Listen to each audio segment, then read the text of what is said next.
quelquefois je dis à ma fille, enfin je lui dis pas, je me dis quand même, elle porte beaucoup, il faut que je me secoue toute seule, mais c'est elle qui a pris le rôle de la maman. Voilà, c'est ce que je ne voudrais pas.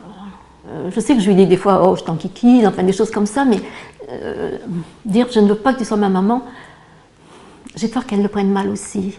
Qu'elle croit que, je crois qu'elle le fait trop exprès, enfin des petites choses comme ça, qu'il y a un malentendu entre nous après, alors ça je ne voudrais surtout pas. Je sais que je m'appuie beaucoup sur elle. C'est vrai que les aidants, il faut pas qu'ils soient seuls, il faut qu'ils se fassent aider. Donc il y a France Alzheimer qui est présente à Montpellier, mais dans beaucoup de villes de France, qui ont des accueils pour les aidants pour pouvoir se reposer.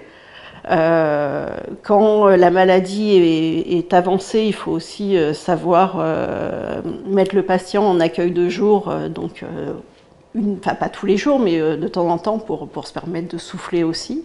Il faut jouer un rôle de coordinateur de soins. On n'est pas préparé à ça. Moi, c'est pas du tout mon métier.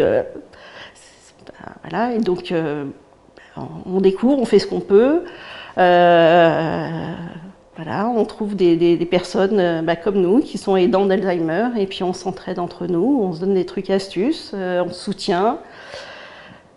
On suit une thérapie aussi parce qu'il en faut.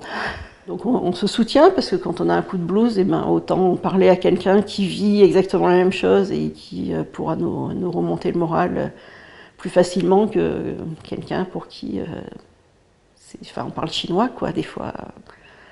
Quand on dit qu'en un quart d'heure, on nous pose 25 fois la même question très importante, les gens ont du mal à le croire, mais quand je dis 25, c'est pas un chiffre lancé au hasard, c'est bien le cas. Il faut énormément de patience, mais bon, même si on n'en a pas, il faut aller prendre l'air, quoi, parce qu'il faut éviter de s'énerver, parce que justement la question, il la découvre, il découvre la réponse à chaque fois qu'il repose la question. Donc on peut pas, c'est inutile de leur dire qu'on leur a déjà répondu, parce que de toute façon, s'ils posent la question, c'est qu'ils ne connaissent pas la réponse. Donc même si on leur dit qu'on a déjà répondu, il faut donner la réponse.